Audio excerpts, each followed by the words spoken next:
Welcome to my YouTube channel, dear all of my friends and followers.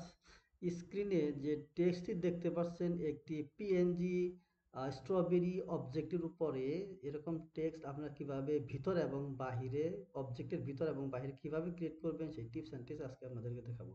So দেখেন, এই যে অবজেক্টের উপরে একটি টেক্সট আমি কিন্তু লিখেছি, এটা হলো ভিতরে এবং বাহিরে। সো এই টেক্সট এই অবজেক্টের ভিতরে কিন্তু এরকম একটি টেক্সট আপনি ক্রিয়েট করতে পারেন খুব সহজেই। So let's get start.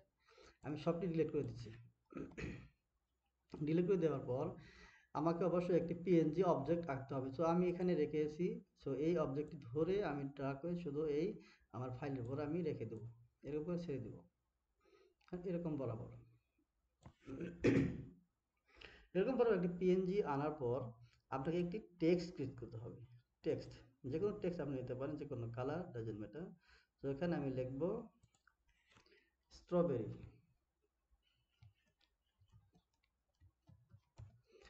এরকম টেক্সট আমি লিখলাম। টেক্সটটাকে আমি একটু বড় করব। বড় করার জন্য এখান থেকে তো জাস্ট আমি ড্র্যাগ করি, তাহলে এরকম বড় হয়ে যাবে। এরকম এই টেক্সটে ধরে আমি এরকম বরাবর আনবো। সো এরকম টেক্সট আনার পর এই টেক্সটটি আপনি অবজেক্টের নিচে নেবেন। ঠিক আছে, এই টেক্সট লেয়ারটি অবজেক্ট লেয়ারের নিচে রাখবেন। রাখার পর এই টেক্সটের উপরে কন্ট্রোল চেপে যদি আপনি একটি ক্লিক করেন, তাহলে টেক্সটটা কিন্তু সিলেক্ট হয়ে যাবে। ঠিক আছে, এরকম সিলেক্ট হয়ে যাবে। সিলেক্ট হয়ে যাওয়ার পর এখন অবজেক্টটাকে সিলেক্ট করে আপনি জাস্ট মাস্কিং করে দেবেন, মাস্ক ক্লিক করে দেবেন। মাস্ক ক্লিক করে দিলে আপনার স্ট্রবেরি যে কালারটি সেটি আপনি টেক্সটের উপরে অ্যাপ্লাই হয়ে যাবে। এখন এই স্ট্রবেরি লেখায় ঠিকই থাকবে, বাট উপরে আপনি স্ট্রবেরি সেই অবজেক্টটি দেখতে চাচ্ছেন, সেটি কিভাবে করবেন?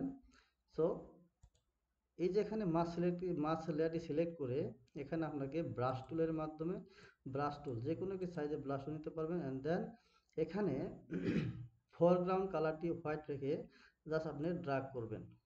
আপনি এখানে মাস্কিং করবেন, এখানে ব্রাশ দিয়ে অ্যাপ্লাই করে দেখবেন যে এরকম সুন্দর সেই আগের যে সিনারিটি ছিল সেটি চলে আসবে। এখানে জাস্ট হালকা আস্তে করে একটু ব্রাশ করতে হবে। ঠিক আছে, ব্রাশ করতে হবে। ওকে, এরকম করে আপনি নিতে পারেন। সো আমি ধরেন নিচেও চাচ্ছি, নিচেও আমি ব্রাশটি সে চাচ্ছি। সো নিচেও জাস্ট ড্র্যাগ করে আমি ব্রাশটি অ্যাপ্লাই করে দিচ্ছি, যাতে আমার স্ট্রবেরি কালারটি পুরোপুরি দেখা যায়। লেখাটি জাস্ট ঠিকই থাকবে। এখানে এসে আস্তে করে আমি একটু কেয়ারফুলিভাবে ব্রাশ করতে হবে। দেখেন, এখন কিন্তু পুরোটি আপনার স্ট্রবেরি দেখা যাচ্ছে, আমার লেখাটি কিন্তু যে টেক্সটটি সেটা কিন্তু দেখা যাচ্ছে। ওকে, ফাইন। এখন কি করবেন, এটা সিলেক্ট করে এই যে আপনার টেক্সট আছে না, ঠিক আছে, এখানে এই স্ট্রবেরি এটা আপনার এই যে লেখা এটা মাঝখানটা করছেন, এটা ক্লিক করে যদি ধরে একটু একটু উপরের দিকে বা নিচের দিকে নেন, তাহলে এটা একটু নিচের দিকে একটু রিয়েলিস্টিক থাকবে। যে নিচে যে আপনার টেক্সটটা ছিল সেই টেক্সটার ওই যে পিছনে দেখা যাচ্ছে ওটা একটু একটু রিয়েলিস্টিক লাগবে। ওকে, এখন এভাবে আপনারা চাইলে নিজের মতন করে নিতে পারেন। সো আমার ইউটিউব চ্যানেল যারা এখন সাবস্ক্রাইব করে রাখেন, দয়া করে সাবস্ক্রাইব করুন, যাতে পরবর্তী ভিডিওটি আপনি সাথে সাথে পেয়ে যান, আরও সুন্দর সুন্দর ভিডিও। দেখা হচ্ছে পরবর্তী ভিডিও। ধন্যবাদ।